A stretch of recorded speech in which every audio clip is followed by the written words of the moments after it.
Hey guys, thank you so much for clicking on the video. My name is Tyler Babb, and in this series, Making Filmmakers, we look at interesting things to do with filmmaking, and I will also be teaching you film along the way. So, without further ado, you're here to look at how they made CG Godzilla. So, let's get right into it. So you just got done watching Godzilla vs Kong, and now you're probably wondering, how in the world did they do that? How did they bring a creature that doesn't exist to How life in the world? and make it look so real? Stay tuned, because I'm going to tell you how the creative artists at MPC pulled it off. The biggest challenge Shout out to artists at MPC. MPC faced was the amount of details that was required to create Godzilla. Here's Klaus from MPC. So you get, okay, you have to do Godzilla, but how do you do it? How do you sculpt a lizard or a big creature like this? You're gonna see his foot up full screen, a nail is the size of a car. One of the challenges of this is, of course, you have to sculpt the whole thing. There's basically no hiding. Yeah, it's probably like one of the most heavy ZBRUSH sculpting. And as you can see, he's pretty, like on a big screen, this is pretty full on close up. So that was like one of the main challenges, you know, like all the detail that's in there. Because of the sheer size of Godzilla, the way they tackled the design with the director and producers of the movie might surprise you. You don't just sculpt all of Godzilla and then you present at the end and say, this is Godzilla, and now it's done.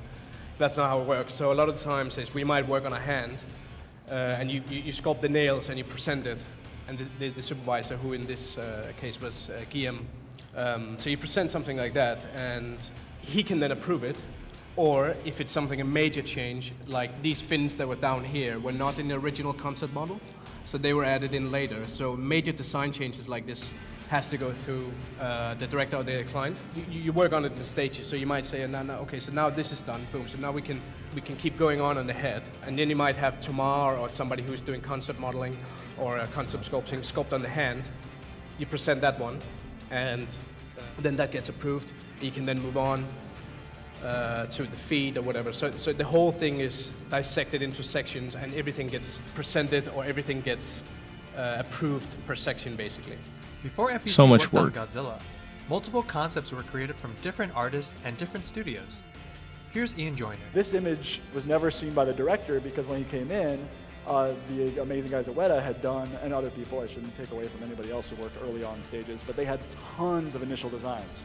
But it's funny because some of the ideas that I initially had of him being like a big kind of lumbering beast, it was great to see that they kept that in, because that's one of my favorite aspects of the old silly, rubber suit, was that he wasn't like a lean, mean T-Rex. He was this just giant thing.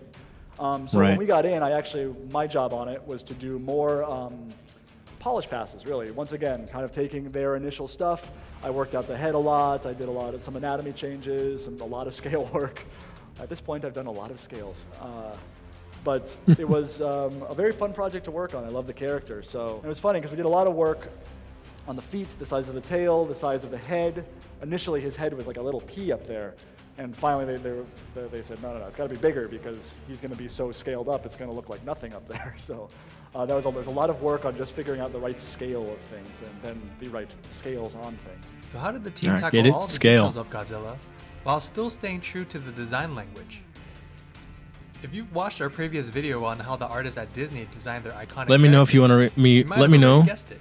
You of course get the concept. if you want me to react the initial to brief, and then this video, the you say, Pixar how do you video. do it, and what do we need to be able to create this? Because we can't just, like, reference is one of the most key parts before starting anything. We have so many Reference is supervisors huge. or maybe newer artists who come in sometimes and they start sculpting something or modeling something, and they present it, and the supervisors will always go, where's your reference? Yeah. So that's the thing. A lot of the times, we might get a concept model, and there might be some lines or some hints of design sculpted in there. But a lot of the times, it's just a gestural thing or a rough thing.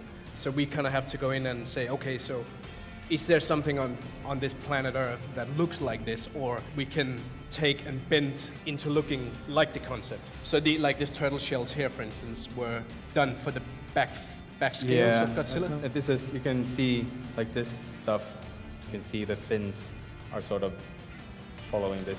Like we're trying to match photoreal stuff, so we need to have a lot of references. This is some of the early references. And like stuff like this is great, especially when you're sculpting. You know, you see all these little shapes, and this is what we try to achieve basically. So these are some of the design changes that might happen at MPC, because sometimes maybe the concept is a bit loose or it wasn't really finalized in that area, so we have to kind of go in and sculpt it up and basically make it more real. So we base it on real stuff. The next time you watch your favorite characters on the big screen, you'll know a little bit more of how they might have been brought to life. If you enjoyed watching this video, please hit that like and subscribe button, as well as letting us know what you'd like to see by leaving a comment down below. If you want to check out the full presentation from our ZBRUSH convention, where MPC goes in depth with their 3D process, I'll leave a link down below if you'd like to check it out. If you want to try your hand at creating something in 3D yourself, I'll leave a link to the free version of the same program the team at MPC uses. Hey, I definitely recommend that, guys. Explore, learn some new skills. Definitely. All right, well, that's your look at how MPC made Godzilla. Now, my main takeaway from that video, and something that I always use when I make films, is reference.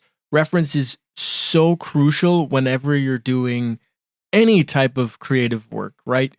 You want things to be based on things that inspire you, obviously. Like if you're trying to come up with ideas and generate a storyline or even visual imagery, a lot of times looking at reference helps kind of get the ball rolling, or at least it does for me.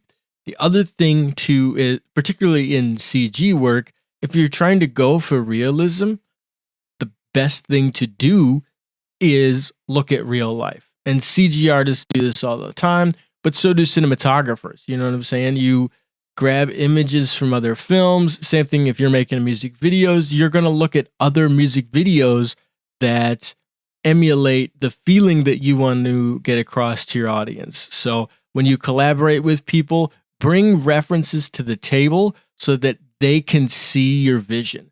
The biggest, one of the biggest, most collaborative tools that I could ever think of. I talk with my cinematographer who I'm making my film with, and we reference stuff all the time, and we pull up clips and we talk about all sorts of stuff. So I hope you guys enjoyed this, and if you found this educational, please let me know in the comments what your favorite part of the video was, and send me stuff to react to, because I'll react to it and I'll give you my thoughts.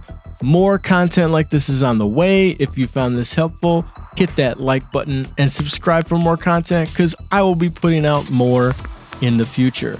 One more plug, we have a live streaming show every Thursday at 8:30 p.m. CST. It's called The Rendered Image, where we basically talk about movie news.